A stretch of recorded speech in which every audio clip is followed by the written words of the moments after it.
la necesidad de retornar a los orígenes, a la tradición, a los procesos manuales, a los recursos naturales y a la simplicidad como camino hacia la creación de una obra contemporánea. Compagina la docencia en la Escuela de Arte de Talavera la Reina con su trabajo personal en su estudio, de donde han salido obras que se encuentran en diferentes museos y instituciones tanto nacionales como internacionales.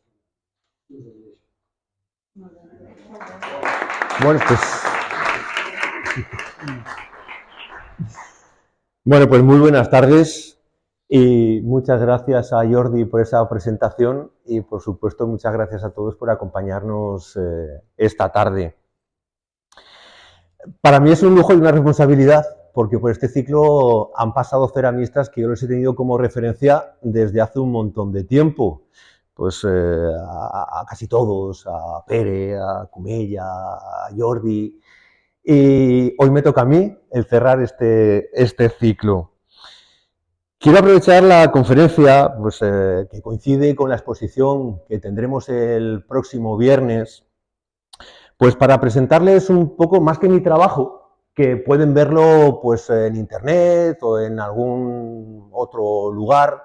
Quería presentarles un poco esas cosas que han ido modelando mi trabajo poquito a poco, esos autores que uno al final acaba teniendo como referencia, esas formas de trabajar, esos lugares por los que uno pasa y van dejando huella poquito a poco. Y cuando me planteaba buscar título, ¿qué puedo contar yo? Todo me llevaba al torno como herramienta, al torno como algo cultural que nos enraiza con un lugar, a algo que nos puede producir hasta cierto placer cuando trabajamos. Una herramienta, bueno, que nos atrae a las raíces y que nos evoca un montón de cosas. Hoy en día es muy fácil trabajar al torno. Hoy no hace falta tener un taller para poder trabajar. Hoy tenemos un montón de talleres particulares, tenemos tiendas de suministros para cerámica, tenemos una facilidad tremenda para todo. Yo como ceramista tengo una visión así más pues a la antigua usanza. Ese ceramista que es capaz de intervenir en todos los procesos de la cerámica, desde la idea hasta todo lo que son los procesos finales, pero el torno no deja de ser una herramienta que en un mundo como el de hoy, en el que las prisas marcan el ritmo, el torno nos obliga a parar, a centrarnos, a pensar, a meditar, a olvidarnos un poco de todo. Cuanto nos ponemos en el torno y cuanto más sucios estamos, más a gusto nos sentimos. Entonces, bueno, pues esa herramienta para mí es la que hoy tiene un montón de posibilidades y con la que sigo trabajando después de un montón de tiempo. Y en principio esa es la idea, el volver al retorno, a esos materiales sencillos, a una herramienta que tiene ya muchos años, pero de la que todavía se pueden obtener muchas formas y muchos perfiles acordes con una sociedad como la nuestra que cada día pues, va cambiando y se tiene que adaptar. ¿Alguien que haga magia, Judith?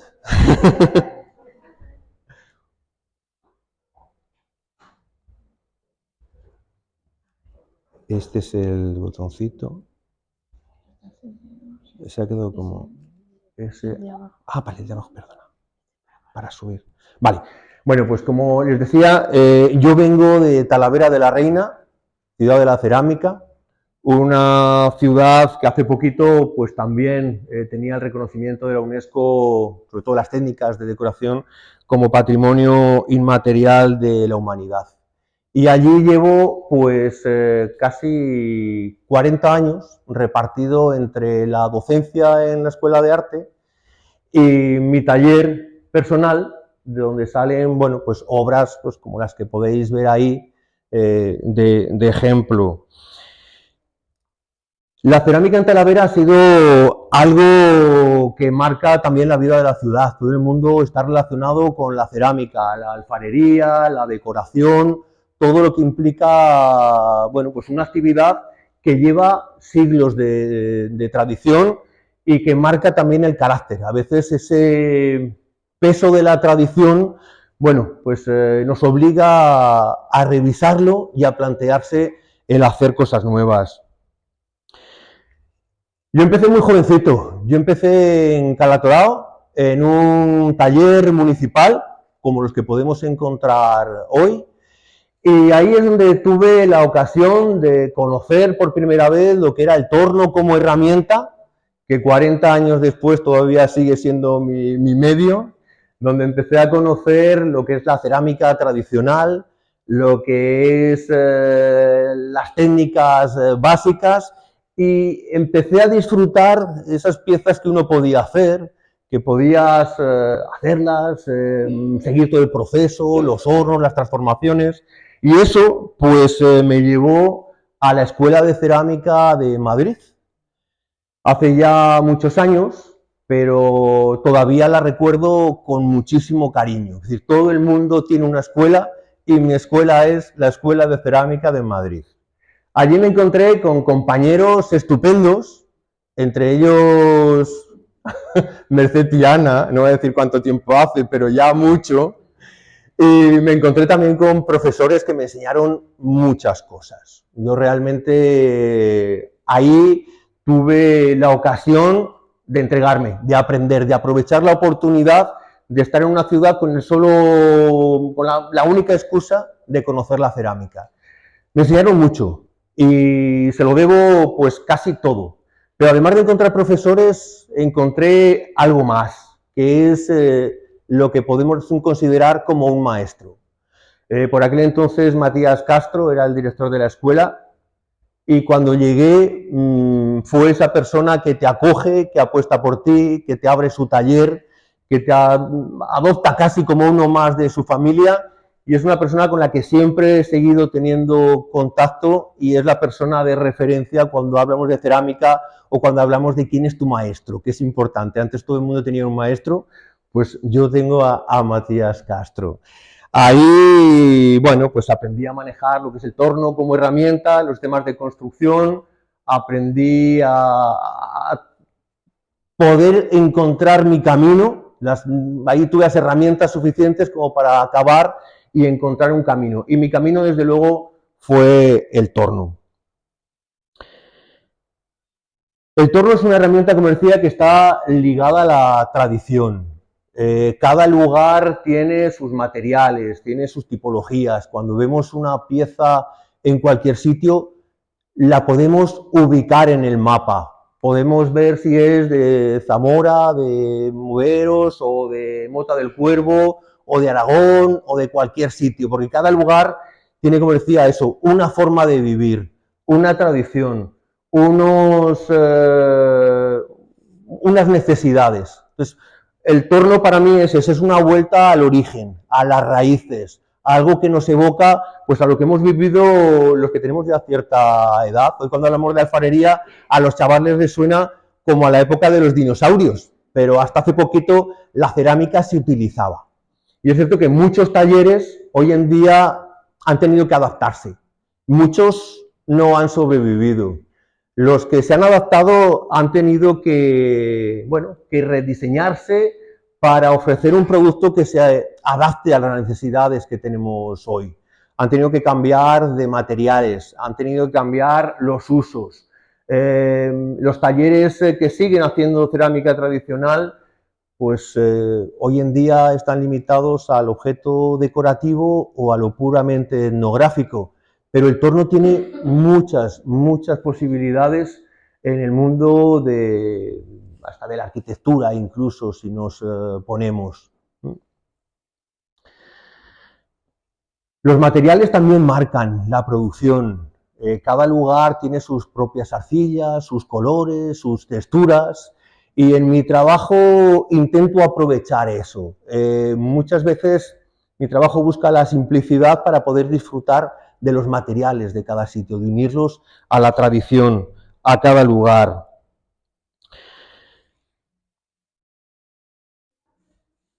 Si antiguamente la alfarería se limitaba a lo que es la pieza utilitaria, hoy son muchos los ceramistas que apuestan por el torno, buscando nuevos usos. Hay quien trabaja buscando eso, un medio de experimentación, una forma de crear una obra contemporánea con unos fines artísticos, y no tienen por qué caerse los anillos pensando en diseñar para eso, para el disfrute, para la contemplación, en lugar de para el uso.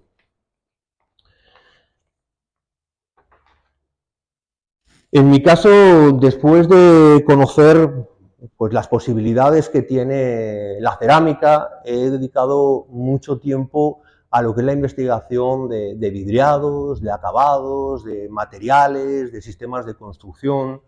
El taller está lleno de botecitos con todas las materias primas que se pueden utilizar en cerámica y que al final se convierte en la cocina.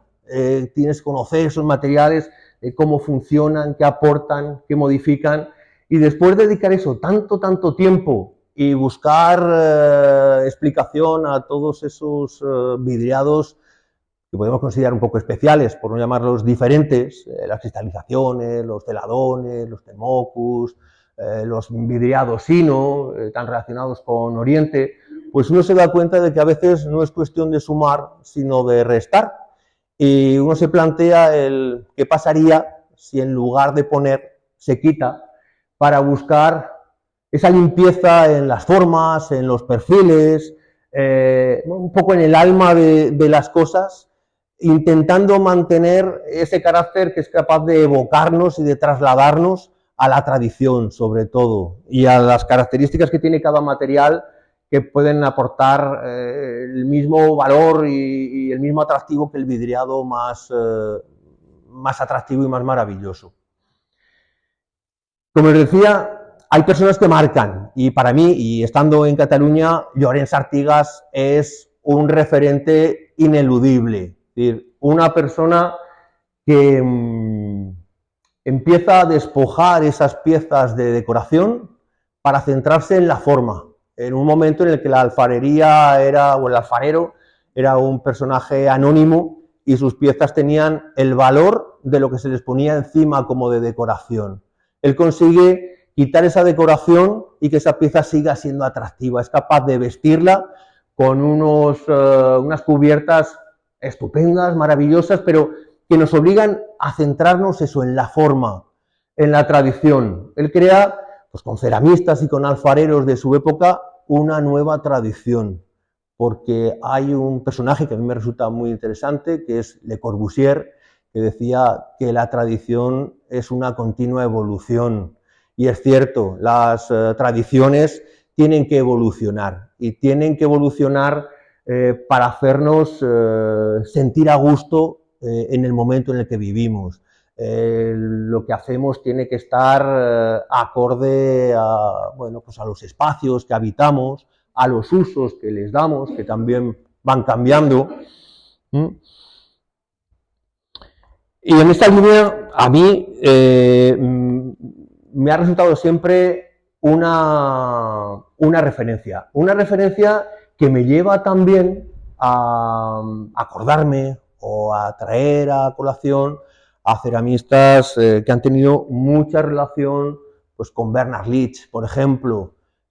Hamada, Leach, aprovechan esas características y esas cualidades de los materiales para con ellas hacer unos vidriados maravillosos sin necesidad de mayores recursos. Mi obra no tiene nada que ver con las de Artigas, ni nada que ver con Bernard Leach, pero sí que busca esa limpieza de los perfiles, buscando la esencia, la simplicidad, el interior de las piezas, que pueden tener la misma importancia que el exterior, esos recursos también básicos de las arcillas desnudas, que es otra característica que veréis que sigue siendo una tónica general, esos vidriados formados muchas veces con ceniza, las pastas desnudas, la textura, piezas que se repiten. Mi trabajo es de un tamaño relativamente pequeñito, pero eso no impide que sean piezas que puedan crecer en el espacio, multiplicarse, ocupar eso, una superficie tanto horizontal como vertical, piezas que a veces se deforman, van creando movimientos, paisajes en las que aparecen incisiones que te obligan o te animan a asomarte al interior, aparecen piezas huecas de una construcción absolutamente simple, pero que juegan con ese intercambio de luz, de movimiento, de inestabilidad.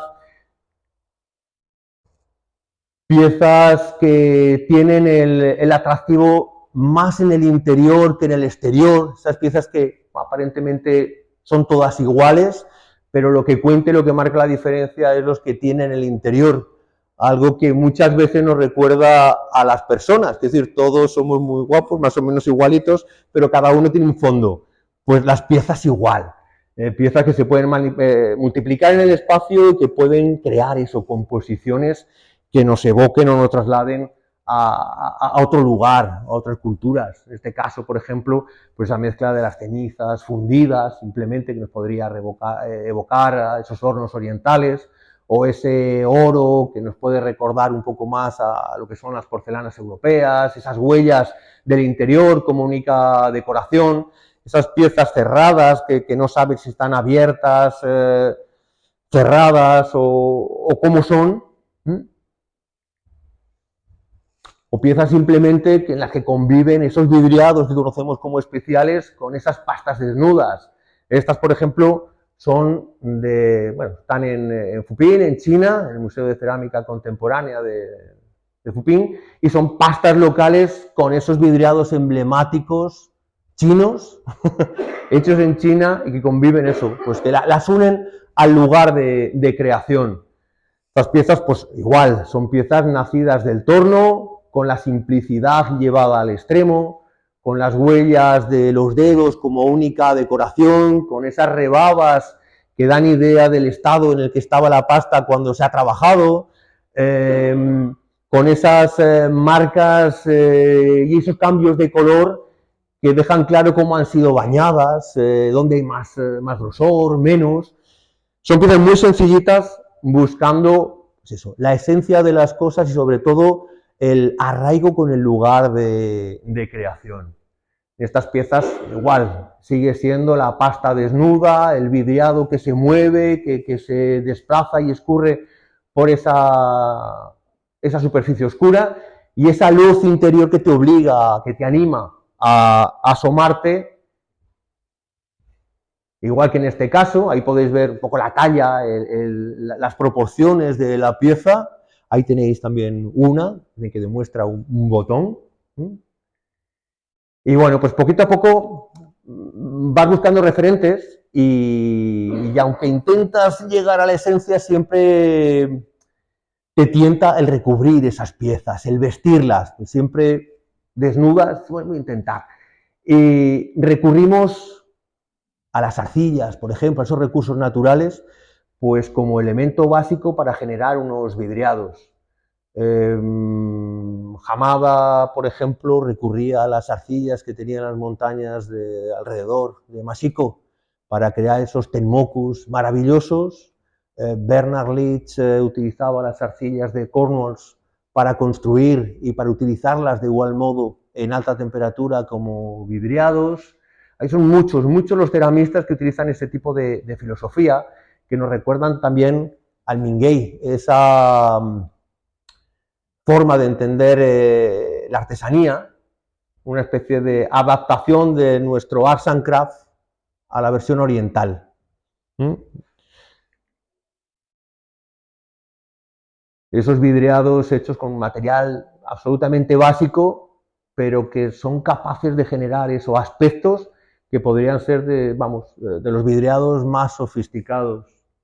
El oro siempre aparece ahí presente, las pastas llegan a ese punto de deformación, porque si nombrábamos a Leach, una de las cosas que nos aporta es esa estética oriental, en el que los accidentes suman, esa belleza de la imperfección, esa belleza cercana a la naturaleza que tienen como continua inspiración. Bueno, pues esas deformaciones, esas pastas llevadas al límite, en mi caso, pues me parece un atractivo, ver hasta dónde son capaces de llegar esos materiales y el efecto que tienen en el horno. Y que conviven además precisamente con ese oro, que parece que lo asociamos más con las porcelanas, perfectas, impolutas, con una técnica exquisita, y que sin embargo pueden convivir.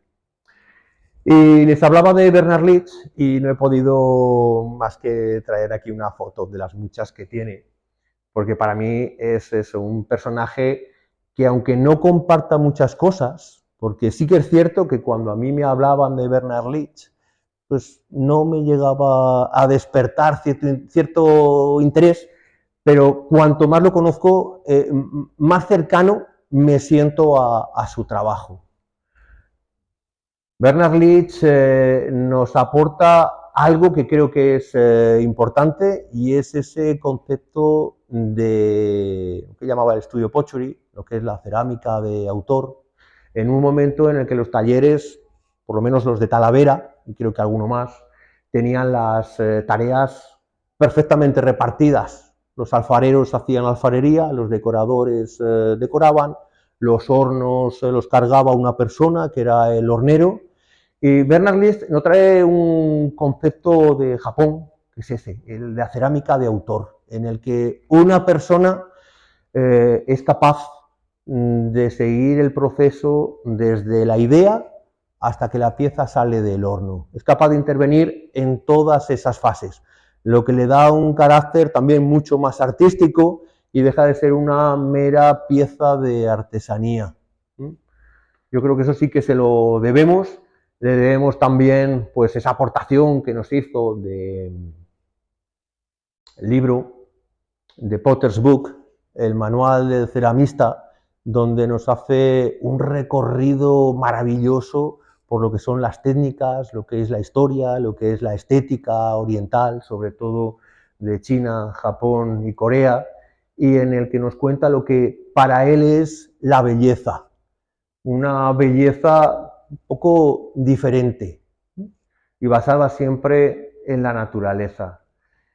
Él con Soetsu Yanagi, Hamada y una serie de amigos que él conoce en Japón, crean ese movimiento Mingei en el que buscan el equilibrio entre la belleza y la utilidad.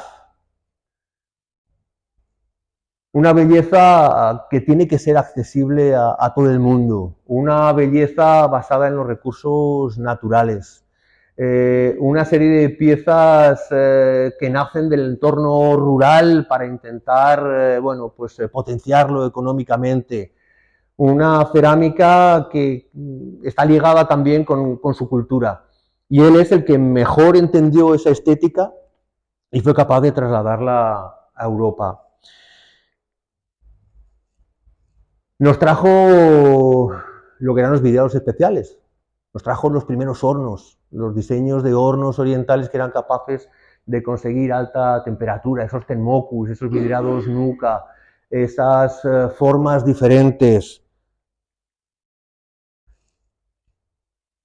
Y hay otro personaje, también fundador de ese movimiento Bingei, que junto con Leach lo llevaron a su máximo extremo. De hecho, Kanjiro Kawai fue el ceramista más influyente del siglo XX, y no solamente en Oriente, sino en Europa.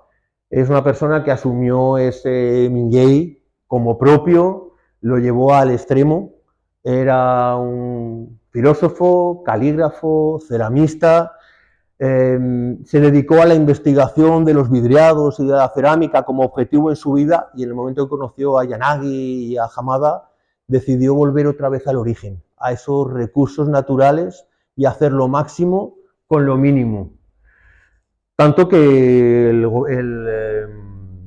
gobierno japonés le otorgó el título de Tesoro Nacional Viviente y renunció a él. Es decir, él quería que se conociera por su trabajo, por su obra. Obras, por supuesto, anónimas, y es algo que mantuvo hasta el final. Hamada también estaba en esa línea del Mingei de piezas anónimas, no firmaba las piezas, pero sí firmaba las cajitas en las que las guardaba para que no hubiera duda.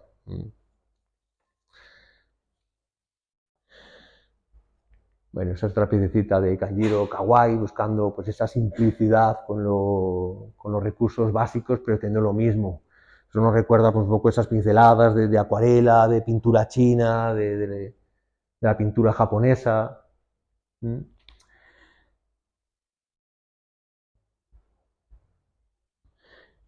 Nos trajo también lo que eran los hornos, lo que decía, una estética nueva en la que entraban sistemas de cocción diferentes. El horno de leña tenía una capacidad desconocida en Europa, que era la de vidriar las piezas. Las piezas entraban en el horno y el horno las sacaba vidriadas bañándolas con ceniza. Las cenizas que se generaban durante la cocción eran capaces de vidriar las piezas de una manera única. Eran como huellas dactilares que eran irrepetibles. Y del mismo modo que se vidriaban las piezas, se vidriaban los hornos por completo.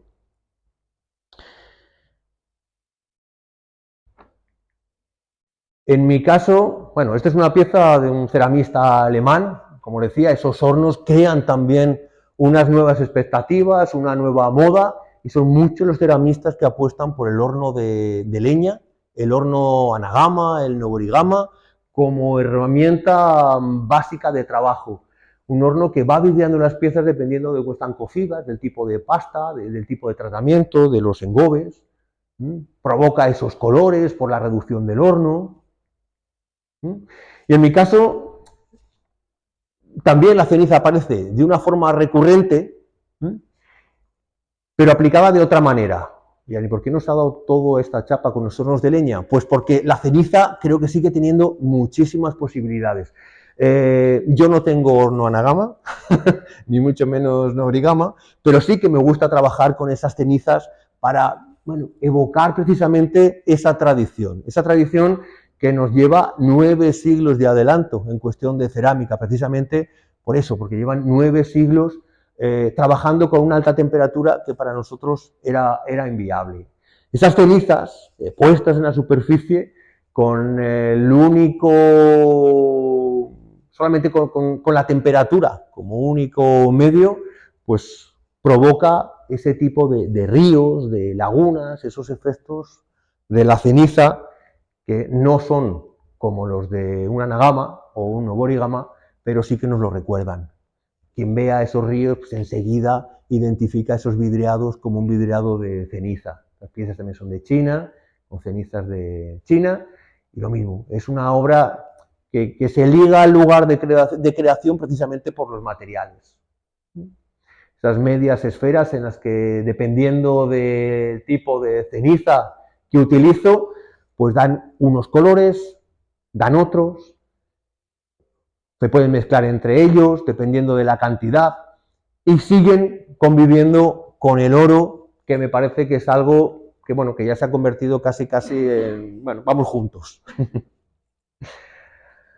Bueno, pues la porcelana es otro de los materiales que me parecen maravillosos y que a lo largo de los siglos han despertado muchísimo interés.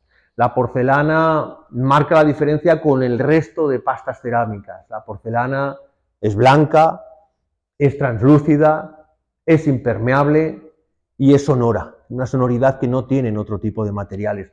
Por sí solas son capaces, bueno, pues de tener una calidad estupenda que nos puede trasladar eso, a Oriente. Y son muchas las fábricas y los lugares que trabajan porcelana, pero ninguno como Chindecheng, que seguro que lo han oído, la conocen como la ciudad imperial, la ciudad de las porcelanas, de donde han venido pues todas las piezas que en Europa del 18 venían a través de la Compañía de Indias. Eran piezas que, bueno, había teorías que decían que incluso las fabricaban las sirenas porque era imposible que el alfarero o el ceramista consiguiera esas calidades.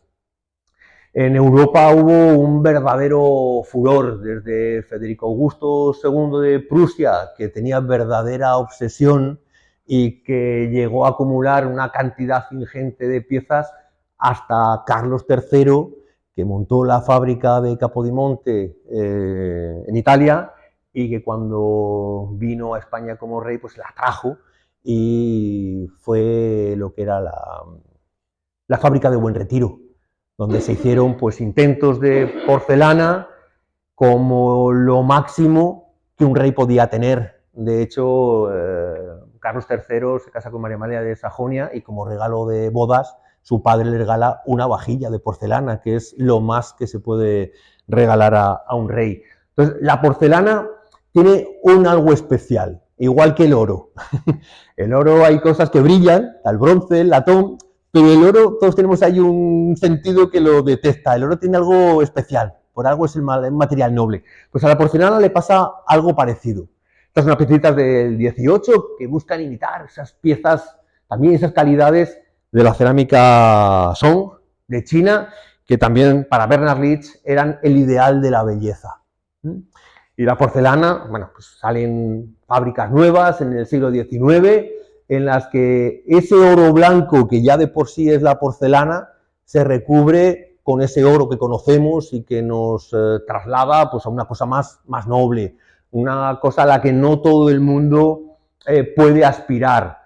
Piezas que se engarzan con, bueno, con apliques y con herrajes de bronce, que también brilla, y piezas blancas, impolutas, sobre las que se pueden conseguir esos vidriados tan transparentes, tan vivos, y que hacen súper conocidas a todo lo que son las fábricas emblemáticas de Meissen, de Sèvres, de Limoges, de Chantilly. Hay diseñadores, estas piecitas de Sèvres, pero ya en el siglo XX ese oro, esa limpieza de la porcelana nos vuelve a trasladar a Oriente, y en mi caso, como es esta, pues la porcelana también vuelve al torno, pero con más austeridad. Una pieza que es de porcelana, pero que efectivamente nos puede evocar a Oriente, nos puede evocar a las piezas más emblemáticas de la dinastía Song, blancas impolutas, pero nos puede evocar también a esas piezas, esos boles tradicionales que no dejaba ser la ración de arroz de cualquier chino. Estas piezas ya son mías y buscan eso, el evocar esa porcelana clásica que yo he tenido ahí siempre como referencia, siempre me ha fascinado, y he hecho un ejercicio de simplificación, de volver un poco a la esencia y buscar lo que es ese blanco, esa translucidez, esas calidades que ofrece la porcelana y que siempre van ligadas al oro. Oro blanco sobre el oro dorado. Esas piececitas que son muy simples, pero que siempre van acompañadas formando ese tipo de bodegones, de composiciones. O esas piezas que nos recuerdan a esos centros de mesa que, bueno, podían ser del siglo XIX, pero también podrían estar hoy en cualquier espacio conviviendo con otro tipo de obras. Muchas veces la porcelana sigue desnuda, sigue vidriada solamente en el interior, en esas patitas que las levantan y la hacen un poquito más esbelta. O este tipo de piezas en el que ya los perfiles se rompen, nos recuerdan un poquito pues esas crestas de las montañas, esos vidriados nos pueden evocar esos celadones también chinos, que contrastan pues con esas patas más nítidas, las huellas como única decoración. Pero la porcelana ha sido un material con el que siempre me he llevado bien. Creo que es el material 10 a costa de que luego se lo cobra en dificultad de trabajo. Igual que es blanca, limpia y es muy atractiva, bueno, pues obliga a unos grosores mínimos, a unas superficies muy lisas, a unos perfiles muy definidos, mientras que con una pasta refractaria, áspera, parece que nos da un poquito más de libertad y nos permite ser más tolerantes. Permite huellas, nos permite ese acabado áspero. Y bueno, si antes hablaba del oro en la porcelana, antes que el oro, pues yo tenía también una relación muy especial con el reflejo metálico. Mi familia, la familia de mis abuelos, vivieron y trabajaron muchísimo tiempo en Barcelona. Y yo de pequeño pues hice muchas visitas y en esas visitas pues iba encontrando cosas que en mi pueblo desde luego eran impensables, en Calatorao, pero que en Zaragoza, a pesar de ser una ciudad, tampoco era posible encontrarlas. Yo recuerdo de pequeño cuando iba al Museo de Cerámica de Montjuïc, que ya hace mucho tiempo, luego ya se trasladó al Palacio de Pedralbes, y yo de pequeño recuerdo esas colecciones de reflejo metálico de Manises, cuando yo hacía, bueno, poquito que había empezado en ese taller municipal, y recuerdo un plato en concreto, un plato enorme de Manises, con esa serie del perejil o de la brionia, y yo dije, yo quiero hacer esa cerámica, eso es lo que yo quiero hacer. Parecía increíble el equilibrio entre la decoración, las piezas, el lleno, el vacío, esas combinaciones de azul, de dorado, y cuando empiezas a preguntar, y más en una época en la que Internet ni estaba, ni se le esperaba, ni existía, ni tenía nombre, pues era muy complicado encontrar información. Cuando preguntabas, te miraban así, diciendo, ¿y de dónde va? Pero fue un objetivo que me llevó incluso a construir mi propio horno de leña, el horno de reflejo. Ya conocen los 3 libros del arte de la cerámica, de Cipriano Pico el Paso. Yo veía estas llamas y me impresionaban. Un horno que efectivamente está en reducción, que las llamas salen por donde pueden, esos gases mal quemados entran en contacto con el oxígeno y arden. Y bueno, pues cuando ya entras en esa dinámica de buscar y construyes tu propio horno, con ese horno bajito, ese hogar bajito, para generar una atmósfera reductora, unas llamas cortitas y generar humo, en realidad, pues te das cuenta de que esas llamas efectivamente existen. No al nivel de esos grabados, de esos dibujos, pero sí, el horno y la leña y el fuego tienen algo especial. Y bueno, pues los que son los controles de temperatura, esos testigos, esa forma de medir la temperatura, y bueno, pues esos son piezas que, bueno, que tienen ya pues muchos años, más de 30, pero en el que se puede ver pues el tipo de trabajo, desgrafiados, de pincel, de aplicaciones con cañas, o esa emoción de cuando las piezas salen igual que han entrado y hay que fregarlas, hay que limpiarlas para quitarle la cosilla y ver si realmente aparece ese dorado. Una forma de investigar, de conocer hasta dónde llegaba el límite, pues era reproducir esas piezas que te resultaban un poco emblemáticas, que te llevaban a un lugar, a un sitio en concreto. La cosa del dorado, del amarillo, del rojo, de los pajizos. Bueno, pues todo eso no solamente me permitió conocer lo que era la técnica del reflejo metálico, sino que me obligó a conocer dónde se hacía, qué se hacía, por qué se hacía y quién lo hacía.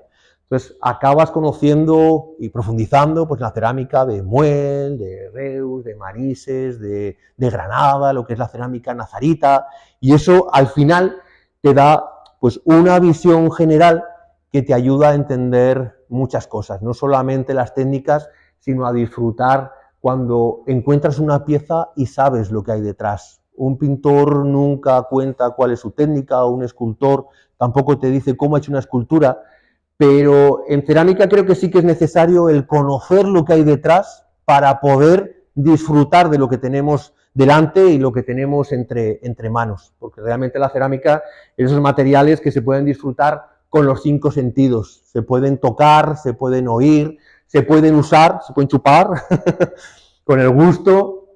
Entonces, bueno, pues este fue una época en la que invertí mucho tiempo y con la que aprendí muchísimo. Antes les hablaba del Minguell, de esa referencia que para mí, aunque mis piezas no tengan nada que ver, algo las une. Yo creo que es esa búsqueda de la simplicidad, con los métodos naturales, ese equilibrio entre la belleza lo simple y la técnica. Bueno, Leech para mí marcó una época y a mí desde luego me ha servido como referencia. Pero si echamos la vista atrás, dices, ya parece que es una cosa de la antigüedad. Pues hoy esa filosofía de vida todavía se mantiene. Cuando uno hace algo, empieza, parece que está solo en el mundo, que es el único que hace ese tipo de cosas y que no tiene mayor interés. Pero cuando sales de tu entorno, te das cuenta que hay mucha gente trabajando en esa misma línea y que de forma paralela hace un trabajo parecido, que no está solo y que tiene interés. A mí me encanta ver piezas de ceramistas en los museos, el rodearme de piezas, por pequeñitas que sean, perdonad, porque te ayudan a valorar lo que tienes y a recordarte de que tienes que trabajar mucho y muy bien para estar a la altura, porque es cierto que en cuanto sales de tu entorno te encuentras con gente que hace una obra maravillosa y dices, bueno, yo pensé que hacía algo, pero el nivel está más alto. Entonces creo que el museo, la colección, el rodearnos de esos objetos nos lo recuerdan, que uno tiene que saber dónde está y lo que han hecho los demás tiene que ser una referencia.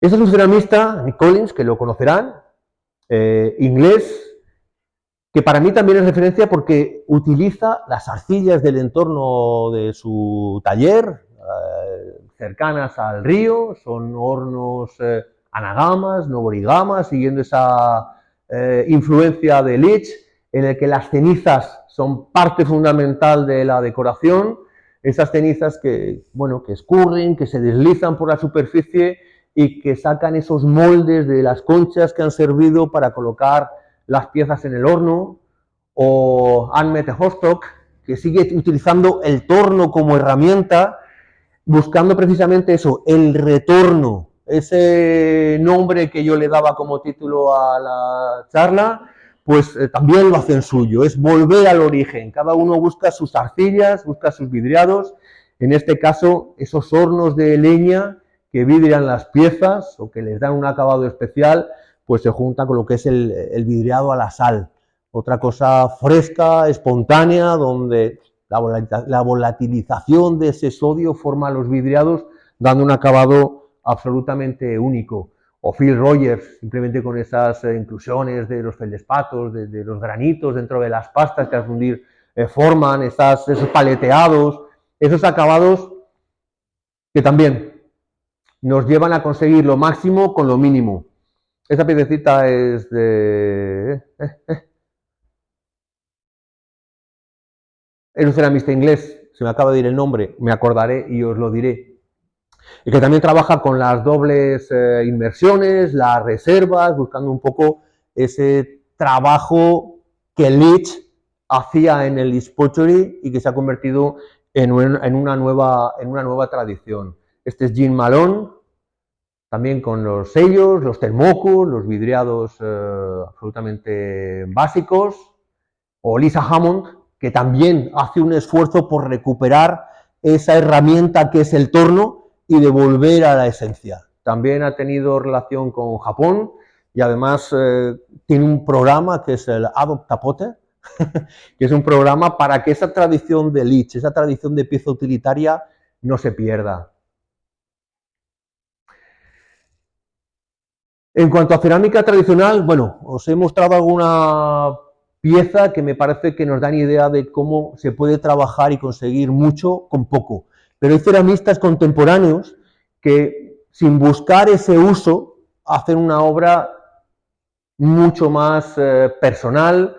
Este es el caso de Julian Esther, piezas desnudas en las que busca los perfiles del cuerpo humano, donde trabaja con unas proporciones enormes, donde las pastas están desnudas, el color lo da el mismo material. Es un personaje, es uno de los grandes ceramistas británicos más internacionales. Estas son algunas de sus piezas enormes, donde la única decoración pues son esas rebabas del material que se ve que está trabajado en fresco, los colores y esas piezas que tienen relación pues, con ese mundo del más allá, son urnas tenerarias que igualmente podrían funcionar como escultura para organizar un espacio o dar sentido a una sala.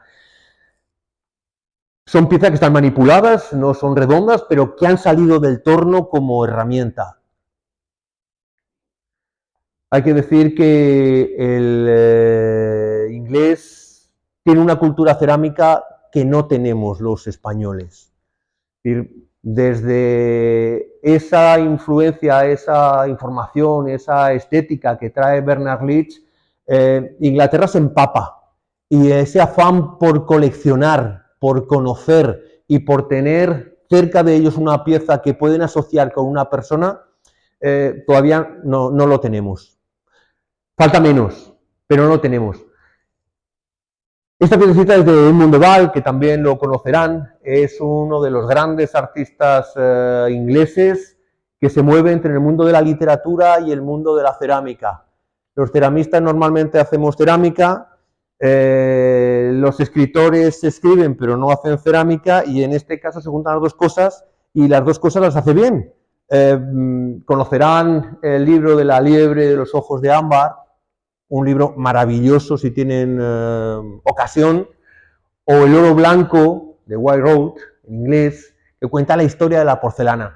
Edmund de Waal tiene obsesión por el blanco, tiene obsesión por la porcelana, pero precisamente obsesión por los blancos que tiene cada lugar de creación de esas piezas de porcelana. No es el mismo blanco el de Chindecheng que los blancos que salen de los hornos de otros lugares de China o de Japón o de Corea.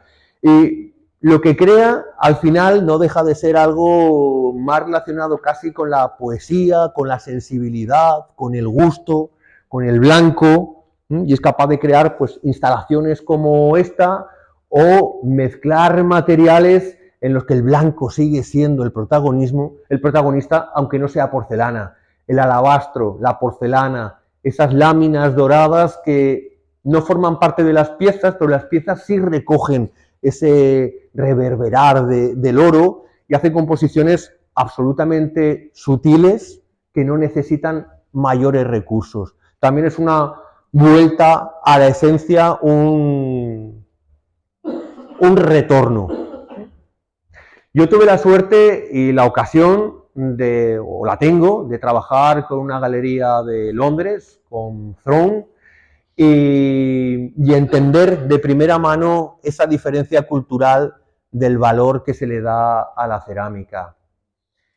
Esta concretamente es una exposición que se hizo en unos invernaderos en Ombed Gardens, un espacio maravilloso en el norte de Londres, que me dio la ocasión de que en Inglaterra se conociera mi trabajo y que se apreciara de otra forma, hasta el punto de que me llevó pues, a una de las ferias más importantes en el mundo de la artesanía contemporánea como es Colette, donde hay un público especializado, donde hay gente del mundo del interiorismo, del coleccionismo, con un criterio, independientemente de los gustos, que te ayuda a entender y a valorar tu trabajo de una forma diferente. Esas son algunas piececitas. En esta ocasión era en torno a la naturaleza, pues estaban en los invernaderos. Y bueno, pues este es un hornito, es un managama coreano, y es que este año también ha sido, bueno, pues especialmente intenso. Este año he tenido la suerte, la ocasión de exponer mi trabajo en Corea, en Londres, en París, en Hungría, y bueno, pues aprovechando la ocasión, he tenido la ocasión también, la oportunidad de visitar Corea. Yo conocía y he tenido también exposiciones en China, en Taiwán, pero Corea era un país que estaba en la lista de deseos y este año por fin se han cumplido. Entonces, es otra forma de entender la cultura cerámica oriental. Independientemente de que Bernard Leach nos dejara su Potter's Book, su libro, su manual del ceramista, el vivir cómo la cerámica es parte de una cultura, de la cultura de un país, pues lo ves y te das cuenta cuando vas a un museo o cuando las empresas tecnológicas más punteras hacen verdadero esfuerzo por coleccionar, por mantener, por salvaguardar lo que es la tradición. Esas piezas, es una piecita de porcelana también del siglo XII, XIII, y es la esencia de la artesanía coreana. Hay colecciones como esta, en la que la estética oriental no deja ninguna duda. Hay una colección que es la del Linum Museum, que es ejemplo en el mundo entero de cómo eso, las tecnologías, las empresas ajenas a todo que hoy en día se supone que están a otro nivel, apuestan por eso, por recuperar, por guardar, por salvaguardar. Y esta, bueno, la típica Munjar, que se ha convertido en el icono de la cerámica o de la belleza oriental, es una pieza que es redonda, pero no es redonda, es simétrica, pero no es simétrica, es blanca, pero no es blanca. Digamos que es algo que se puede comparar o asociar con lo que somos, con lo que es el ser humano. Es decir, puede ser muy guapo, pero no es nadie perfecto. Esas técnicas que traía Leach, o esa belleza, como decíamos, de la imperfección. La verdad que ha sido un gusto y yo reconozco que son experiencias que marcan y que definen también muy bien el trabajo que está por venir. Y ya para acabar, pues enseñarles alguna pieza diferente, aprovechando que el próximo viernes pues también voy a tener la ocasión de exponer aquí mi trabajo, que como decía, Barcelona para mí es una ciudad muy especial. Este concretamente es un trabajo que nace a partir de una colaboración con la Universidad de Barcelona, con Bellas Artes, con el Departamento de Arte Sonoro, en el que, bueno, se pretende trabajar sobre la sonoridad de la porcelana. Si la porcelana tiene muchas características, una de ellas es la sonoridad, pero la más olvidada. La sonoridad no deja de ser una cosa anecdótica, pero tiene posibilidades y marca la diferencia con el resto de pastas. El planteamiento era hacer una serie de piezas diferentes, buscando la resonancia de cada una, buscando sonidos diferentes, aprovechando el volumen, la delgadez de las paredes, el diámetro de las bocas y esas tiras que no dejan de ser las asas cuando las estiramos para colocarlas, bueno, pues están cocidas rectas y al final forma un bodegón que me da pie a preparar esta exposición que está por venir, donde voy a mostrar, bueno, una serie de bodegones haciendo referencia a esa cultura también clásica de la pintura en la que encontramos piezas absolutamente sencillas, pero perfectamente compuestas. El anterior era de Zurbarán, Morandi, que es un personaje, un artista que me parece estupendo y que tiene una obra que me evoca o me recuerda a esos bodegones, incluso esa porcelana que coleccionaba Federico Augusto. Eran bodegones, eran composiciones de piezas que se tocaban en las consolas, en las galerías. Y este es un poco el trabajo que yo les voy a presentar el viernes, que no deja de ser composiciones, donde la porcelana es la reina, donde hace gala de todas esas propiedades que tiene, de translucidez, de sonoridad, de blancura, pero con ese toque de oro que nos puede recordar a todo eso que les contaba anteriormente.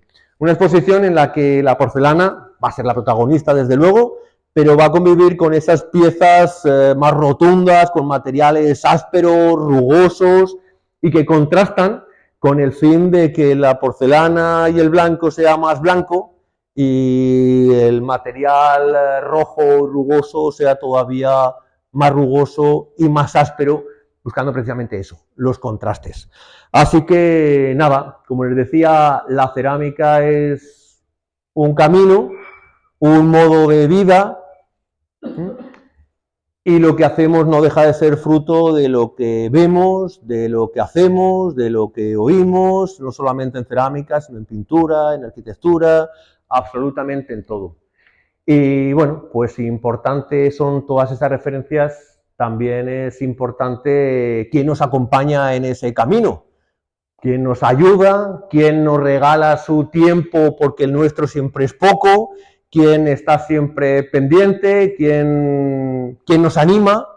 Así que por la parte que a mí me toca, gracias Nati, que es la que muchas veces tiene que renunciar a cosas, y muchas gracias a todos pues por compartir este tiempo conmigo, que para mí desde luego es un verdadero placer.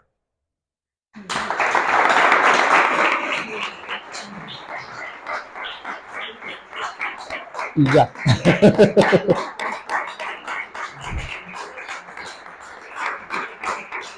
Bueno, muchas gracias de verdad.